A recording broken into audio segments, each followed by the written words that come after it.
Welcome to Revenge Report. Don't forget to hit that like button and subscribe for more. Let's dive in. I was halfway through my first glass of sparkling water when I heard it. She's just an interpreter. I didn't stop walking, didn't flinch, just kept my stride past the cluster of polished suits and hollow laughs near the champagne bar at the Intercontinental Dubai Festival City. My badge swung against my chest. Natalie Harrow, lead technical translator, International Safety Oversight, U.S. Civil Aviation Authority. Clear block letters, top-tier clearance. I didn't slow down long enough to see who he was talking to. I didn't need to. My name is Natalie. I'm 34. I live in Arlington, Virginia. Right now, I was 10 time zones from home, halfway through day one of the biggest global aviation summit in years, and my own father still introduced me like I was some glorified tour guide. Quick note, before we start, how's your day going, and where are you joining from? I'd spent the last 3 days preparing for this. My job was multilingual protocol enforcement, reading the gaps between ICAO safety codes in 5 languages, making sure no one slipped through the cracks. Not just some chatterbox with a headset, but Dad never could get over the title. Translator, interpreter, never auditor, never analyst. That word, just, it never left his mouth without a grin tucked behind it. I made it to the far end of the reception floor where the quieter tables circled the stage. I clicked my earpiece back on. Didn't want to miss anything. Most of the big players hadn't arrived yet, but side meetings were already in full swing. Oil guys chatting with airline execs, security vendors flexing for regional authorities. The real summit always started before the schedule said it did. The voice in my ear was clean, clipped British accent. Secondary clearance confirmed for Ballroom North. Translation set 9 in progress standard feed. Nothing off. I looked back once, not at my father but the tall Swiss guy he was talking to. The one with the offset badge angle. A trick used by consultants who didn't want their photo ID photographed. Lobbyist. Maybe worse. I logged it mentally. Then came the stutter. Delta 90, Tailwind 216, Bird Strike Pretext, Green Arc. It was fast, almost buried in static. But I caught it. Coded phrases. Phrases no one outside embedded safety comms would bother stitching together. Bird Strike Pretext? That was Cold War relic talk. No one used that, unless they wanted it heard by someone like me. I pivoted, walking out of the reception and down the hall, past the soft-lit banners of international cooperation and handshake diplomacy. My fingers brushed my ID badge again. Not just anything. Whoever sent that message wanted to be caught. They picked the right ears, and I was already moving. I slipped through the rear corridor, keeping my badge forward and pace casual. My comms stayed quiet. I didn't trust them now. I was moving blind, except for my own eyes. If that coded message was legit, someone was setting up a breach disguised as routine chatter. A test, or a signal. Either way, I wasn't waiting around to see who got hit. I cut back into the main summit hall through a side utility door near the media risers. Spotlights tracked across polished marble, catching the thin fog of cold air drifting from the vents. Too many cameras. Too many people in formal wear pretending they weren't bored out of their minds. That's when I saw him. Camera guy, tan vest, long lens, staged near the front left catwalk. The only spot in the hall with clean sightlines straight to the keynote table where the FAA's senior officials were due to sit. But he wasn't scanning for light or angles like the others. His eyes were fixed. Watching, not working.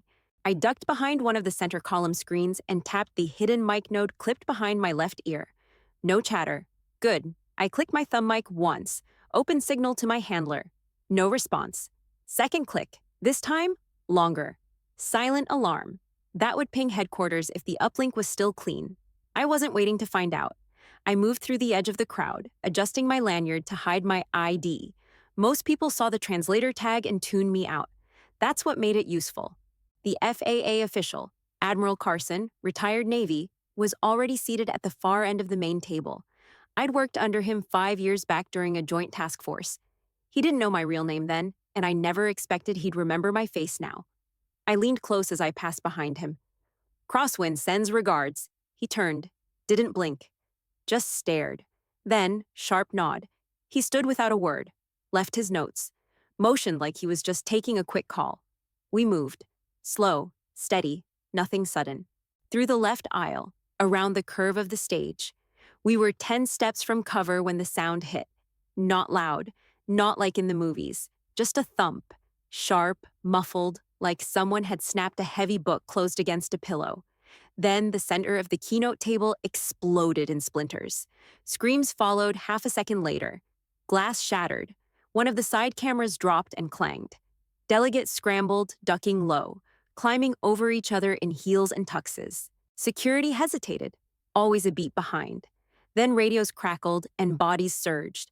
I shoved the admiral down behind a pillar. He stayed down. I turned back. My father had been 2 seats from the impact point. He was crouched, mouth open, staring at the shattered mic stand like it had betrayed him. I wanted to run to him. I didn't. Instead, I locked eyes with the shooter. He wasn't running. Still crouched with the camera, still holding position like the crowd wasn't a factor. This wasn't freelance. This was placement, assignment, timing. And he was waiting for something. I moved fast, cutting between overturned chairs and spilled wine glasses, heading back toward the stage flank. I kept my angle tight, trying not to draw eyes. Press badge flapping. Nobody challenged me. Security was chasing shadows. I slid in behind the riser and checked the rig. The camera was down now, twisted, casing cracked. He was gone. Just a lens cap and a heat mark on the carpet where the shot had been fired. No brass, no casing, suppressed. I scanned the ground, faint smudge where the tripod had been anchored. Residue? He had help. I tapped my mic again. Line buzzed, but a voice cut through. Clear to pursue. Handler inbound.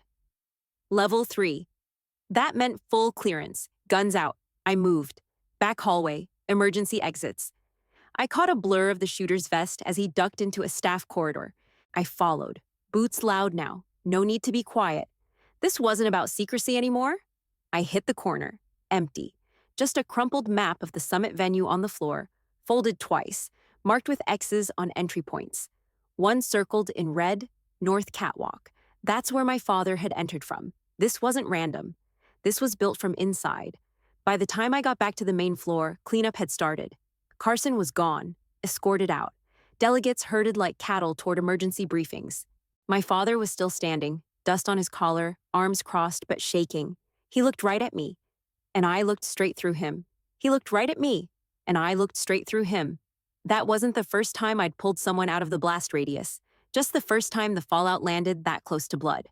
5 years earlier, I was sweating my ass off in a trailer outside Tamanrasset, Algeria, running logistics cross-checks for a joint US-NATO readiness drill. We were covering overflight permissions for a mid-air refueling operation. On paper, I was just auditing code switching and multilingual manifests. But the paper was the problem.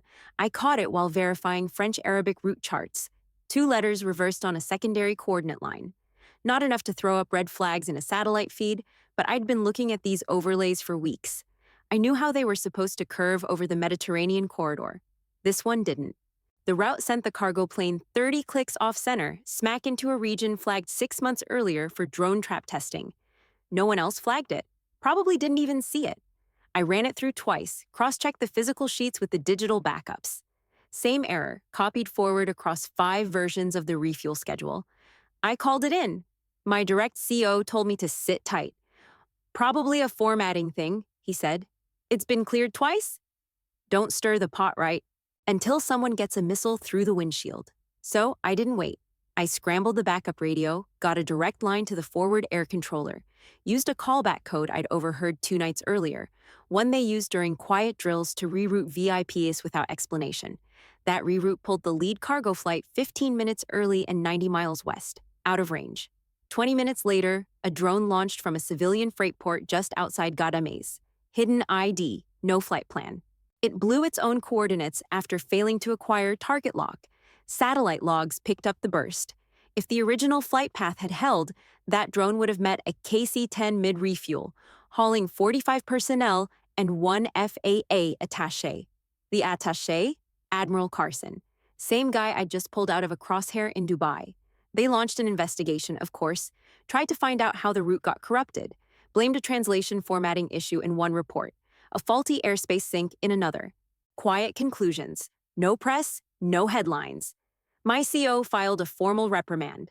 Unauthorized intervention. Exercise judgment beyond clearance. I didn't argue. 2 weeks later, I was pulled aside after hours by a guy I'd never met, wearing a faded ball cap and civilian desert boots. He slid a folder across a plastic table. no name, just a single sheet with 4 lines. Operative alias, approved, CROSSWIND. Field discretion elevated. Silent clearance only. No citation. No ceremony. This memo does not exist. He said one thing before leaving. You saw the gust before the storm. Keep doing that. The convoy kept moving. The saved were rotated home, refueled, reassigned. No one mentioned me again. But that call sign stuck. Back in Dubai, I stood on the sidelines while everyone pretended the worst had just been random. I knew better. And Carson? He knew it too. He remembered my voice. Not my name, not my badge, just those 3 words. CROSSWIND sends regards. That was enough. He remembered my voice. Not my name, not my badge, just those 3 words. CROSSWIND sends regards. That was enough. 3 hours later, I was in a locked tech room with 2 counterintel agents, 1 Emirati liaison, and what was left of the camera rig. They'd boxed it in a vacuum case. Nobody wanted to touch it barehanded. I leaned in. The railgun was built into the lens housing, compact as hell, no recoil damage on the tripod. It wasn't some off-market prototype. This thing was polished, field-tested, too clean. I pulled a glove on and rotated the base. Hidden QR engraving under the mount plate. Scrubbed, but not erased. The serial trail was thin, but not invisible. One of the agents beside me, young, no neck, too much gel, said, "We think the entry pass was a forgery." "Yeah," I muttered, but not just some Photoshop job. I laid the press badge flat under the UV light. It glowed the same way my own did. Layered ink, metallic thread, legit plastic stock. Whoever made it had access to blanks. That meant inside the vendor chain. "Run the number in quadrant 3, I said. "See who had batch control." 2 keystrokes later, we had our list. 5 approved vendors, 3 in country. 1, Al Sadiq Media Logistics, had full backstage clearance and set up AV systems for all press outlets. Their subcontractor list ran long. I flagged the badge metadata and focused on the last 3 digits. Cross-ref against equipment rental, IDs, printer logs, even hotel registry tags. The last match? A short-term lease on a studio flat in Al Jadaf. Tenant used a Scandinavian passport that passed muster, but flagged soft on secondary scan. Light mismatch on the birth date line. Dubai police were already en route. Back on the gear table, I spotted something under the battery housing. A plastic tag, smooth finish. Not standard. I pried it loose with a blade and flipped it. There it was, 3 parallel lines, each at a sharp angle, intersecting like a half-folded road sign. Not a military symbol, not even corporate, at least not publicly.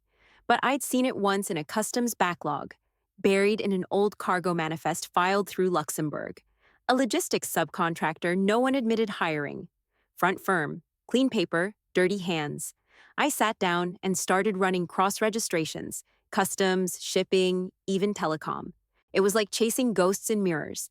Everything kept folding back on itself. No CEO listed, no staff photos, just more shell structures routed through law offices in 4 different countries. Then came the hit, one of the forwarding addresses for the subcontractor tied to a corporate lease in the Summit Tower. Same floor as several national consultants. 1 suite number jumped out. My father's Summit office. I didn't wait. I used my badge to bypass the outer checkpoint and stepped into his space. He wasn't there, just his coat slung over the back of a chair and a stack of printed briefs left on the side table. I scanned through them fast. Policy drafts, economic analysis, cargo route projections. Then the bottom folder, glossy black cover, gold-trimmed tabs. Inside, proposed partnership documents between his consulting group and a Luxembourg-based holding company. Clean name, corporate lingo, all fluff. But the symbol was stamped faint in the corner. Same logo, same angles. I froze. Not long. Just enough to feel the air shift. This wasn't some one-off handshake deal. They were planning a full access handoff. Regional cargo ports, vendor lanes, digital tracking software. The same software that cleared fake badges and buried foreign asset logs. I backed out of the room before anyone saw me. Didn't take anything. Didn't need to. I already had what I came for. I left the Summit Tower through the service elevator, skipped the hotel bar, and rode in silence back to my rental apartment off Sheikh Zayed Road. 15th floor, 2 rooms, blackout curtains, and a cheap stovetop I never used. I wasn't 10 feet from my door when I knew something was off. The hallway was quiet. Too quiet for a Thursday night in Dubai, But it wasn't the silence that hit me. It was the lock. The key fought back. Just enough resistance to feel it. A half-millimeter shift, maybe. But the deadbolt didn't turn like it had that morning. It stuck, then gave. Smooth to a stranger. But I wasn't a stranger. I pushed the door open slow, took one long breath in. There it was. Something faint. Not cologne. Not cleaner. Just air shifted wrong. Warmer than it should have been. No AC hum. Someone had been inside. I didn't move fast. Just slid the door closed, slipped off my shoes, and left the lights off. Let my eyes adjust while I stood in the dark. The place looked untouched. Couch cushions right where I'd left them. Kitchen counter clean, nothing obvious disturbed. But I walked to the bookshelf, second row from the bottom, back corner, where I kept my non-classified translation drafts. Gone. I opened the drawer in my desk, all my printed overlays, flight corridors, altitude profiles, multilingual routing documents from North Africa. Wiped clean. No mess. Just missing. Then I saw it. Sitting dead center on my keyboard, a paperclip bent into 3 angled lines. Same damn logo. They didn't trash the place. Didn't need to. They came for something specific, and they knew exactly where to look. But they didn't find the rest. I crossed to the wall safe behind the HVAC panel, dialed the code, then stopped before opening it. Scratches, 2 thin drag marks near the top of the dial where someone tried to spin it without gloves. Not deep, just surface. Like someone knew it was there, but didn't have time to crack it. That told me 2 things. They were good and rushed. I opened the safe. Everything's still there. Backup flash, code binder, encrypted satellite key, untouched. That was the line they didn't cross, but they got close. I closed it, reset the panel, and sat on the edge of the bed. I didn't panic. I didn't call the front desk. I called my agency's secure line, gave them a level 2 flag. Quiet report. Logged as a suspected credential scrape, no physical threat, just enough to open a file, nothing more. Didn't mention the paperclip, didn't mention my father. I hung up and looked around the room. That was the moment it changed. This wasn't my space anymore, not my corner, not my retreat. This was a stage now. Whatever came next, they'd be watching. Maybe not through a camera, maybe not tonight, but eventually, someone would be back. Someone would want to know how close they came. I pulled the blackout curtains tighter, then flipped open the empty notebook I kept by the bed. Started a new page. No dates, no titles, just one word, breathe. The rest would come later. I wrote breathe, closed the notebook, and didn't sleep. By noon the next day, I was sitting across from my father at the back corner of the cafe on level 3 of the Hilton.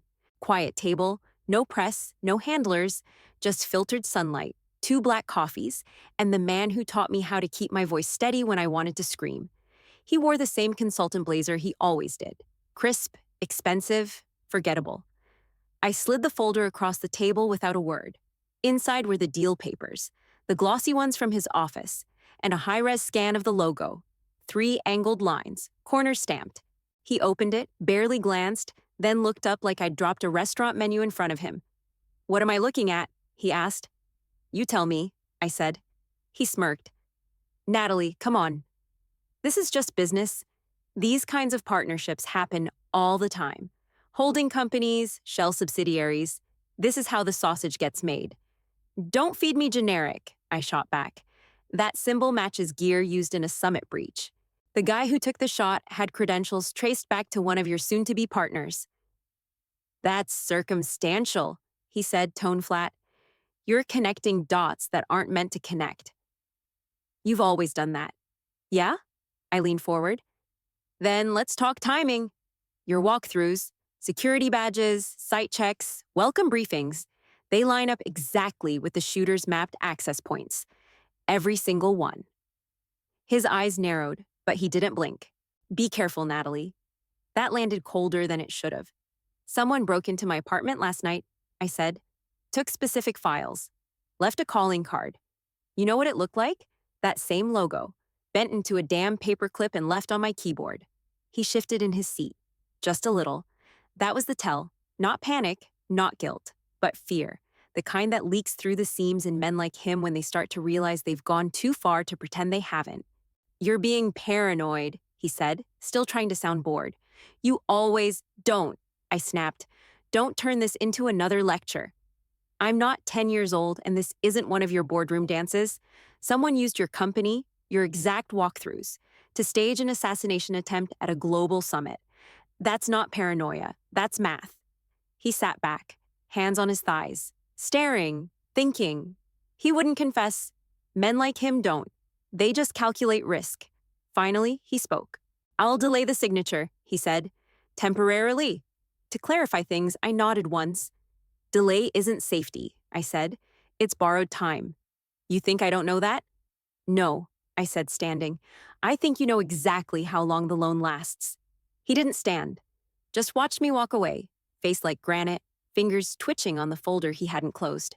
I didn't look back. I didn't look back. 2 nights later, I walked into the gala wearing a black floor-length dress I didn't pick and a pair of heels I couldn't run in.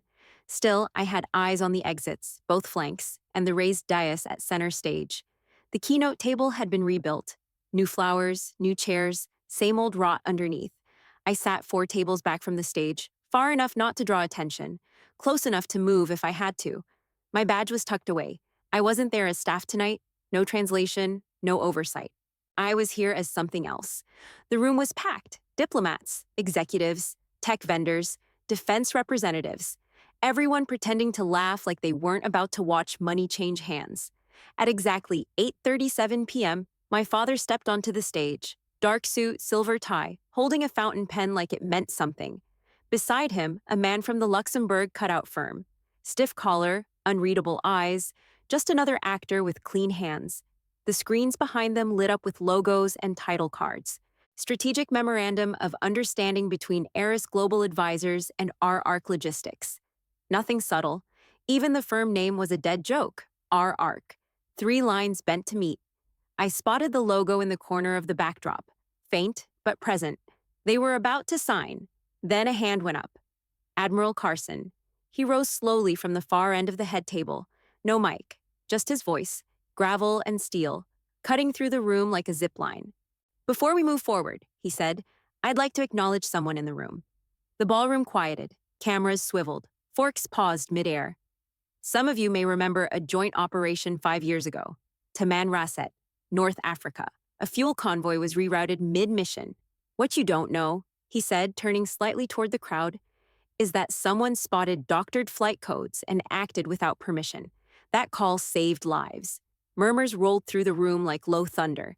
He scanned the tables, and then, her call sign was CROSSWIND. The press perked up. Photographers leaned forward. You could feel the ripple building, recognition chasing explanation. Someone from the media pit stood and called out, Who is CROSSWIND? I stood, not fast, just enough to draw the eye. And in calm, deliberate French, I said, La fille que vous avez reniée. The daughter you dismissed. The entire room turned. My father didn't. He just froze. One hand still hovered over the open page of the memorandum, fingers stiff around the pen. He didn't look at me, didn't speak, but his jaw clenched, hard. The kind of clench that holds back something cracking wide open. The man beside him lowered his hand. No signature? Not tonight. Behind them, the screen stuttered. A flicker. The R-Arc logo sharpened mid-transition, blown up bigger than intended. 3 lines, sharp and obvious. Gasps scattered like breaking glass. Someone cursed under their breath. The man from R-Arc adjusted his collar and stepped away from the podium. My father still hadn't moved. Cameras snapped like gunfire. Phones were up. The crowd buzzed. First confusion, then recognition, then blood in the water. Carson raised his glass and gave a nod in my direction. I didn't smile. I didn't sit down either. The room shifted, just slightly, like gravity had moved under the tablecloths. This wasn't theater anymore. This was exposure. This wasn't exposure. This was ignition. By morning, the clip had gone viral. Every platform had a version. The daughter you dismissed in bold, overdramatic fonts. Some tagged me a whistleblower. Some spun it as a cheap revenge stunt. A few idiots called me spoiled, like I'd hijacked a state summit just to make daddy look bad. Let them talk. The FAA didn't waste time. They revoked all access tied to R-Arc and froze subcontractor passes linked to their vendor channels. Quiet moves. Nothing public. But I saw the access logs drop in real time. Clearance revokes. Port holds. Flagged shipments paused mid-transfer. That firm was over. Even if the name survived, the shell was cracked wide open. My father didn't reach out. No message, no look, not even a second of eye contact on the tarmac when the delegation split and headed back to their own corners of the globe. But 3 days later, a contact of mine from Washington dropped a line. He's been summoned. Internal review. Quiet room. No press. Closed-door panel of FAA and NATO trade oversight. He didn't bring a lawyer, just walked in, handed over a report, and left. I wasn't supposed to know what was in it, but people talk when they want you to hear them. He named one logistics middleman, a Belgian national with ties to the Luxembourg cutout. Confirmed that several blank press badges had been pre-approved through a fast lane system no one was supposed to know existed. He didn't point fingers, didn't admit guilt, but he didn't protect the structure either. That was the shift. It wasn't a full confession, not even close, but it was enough to justify the next step. Warrant requests, data pulls, asset tracing. It gave the right people an excuse to go deeper. That was all I needed. I sat in my apartment and read the memo 3 times. It wasn't redemption. I wasn't naive enough to call it that. It was a man backed into a corner, choosing between silence and survival. And realizing silence had an expiration date. Truth isn't always brave. Sometimes it's just fear finding a crack. That was fine with me. I didn't need an apology. I needed movement. And now I had it. I poured 1 cup of coffee, closed the file, and made my next call. The sweep would start in 72 hours. The sweep started before the ink dried. By the end of the week, 6 EU logistics offices were under lockdown. Unannounced raids, midnight seizures, no press briefings.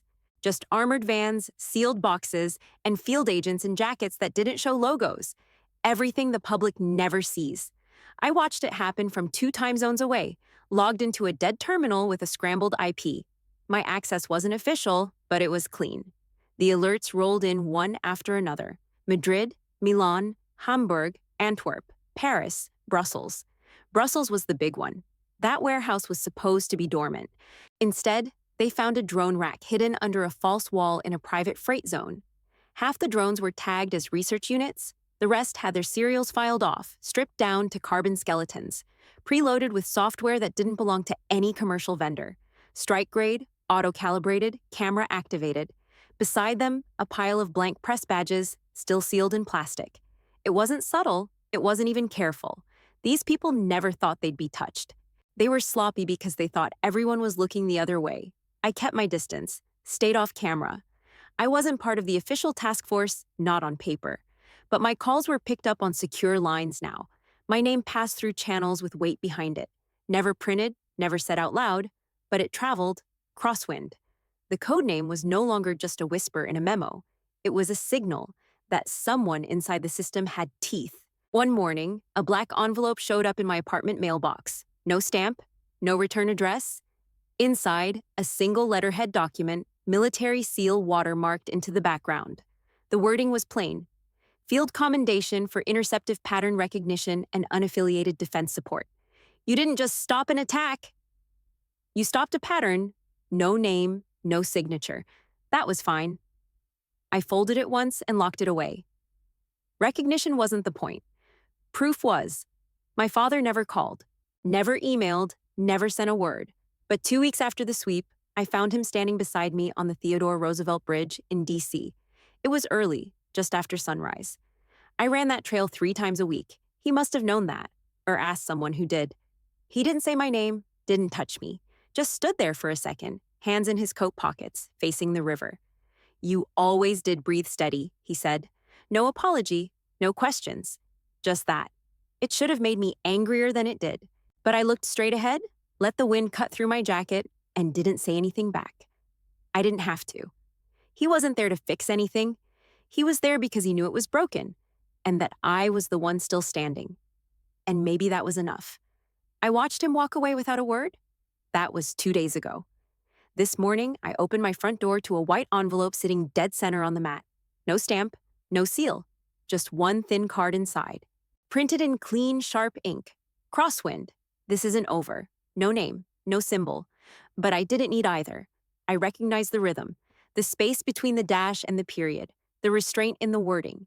Whoever wrote this had watched me, not just once, not recently, over time. They knew what I listened for. I didn't panic. I didn't touch it barehanded either. Gloves on, I laid it on the kitchen table, took 6 high-res photos, front and back, with a secure lens, logged the delivery in my trace file, slipped the card into an evidence sleeve and stored it with the rest. Label, timestamp, coordinates, routine. Then I changed shirts, grabbed my jacket, and walked out the door. I didn't check over my shoulder. I didn't bring a weapon. I didn't need to. The river was quiet when I got there. Wind steady, water flat. I walked to the same spot on the trail near the bend where the stone railing dips low, the spot where everything slows down if you let it. I didn't sit. I just stood still, breathing with the rhythm I was trained for. In through the nose, hold for 4, out through the mouth. Control the body, control the mind. Let the noise pass, because it will pass. I don't care if they send more cards, or strangers, or veiled threats hidden in smiles. I've seen worse, heard worse, dodged worse. The game doesn't rattle me anymore. It sharpens me. And I don't need closure. I need clarity. Because calm isn't peace, it's precision. I'll be here. Because CROSSWIND never sleeps.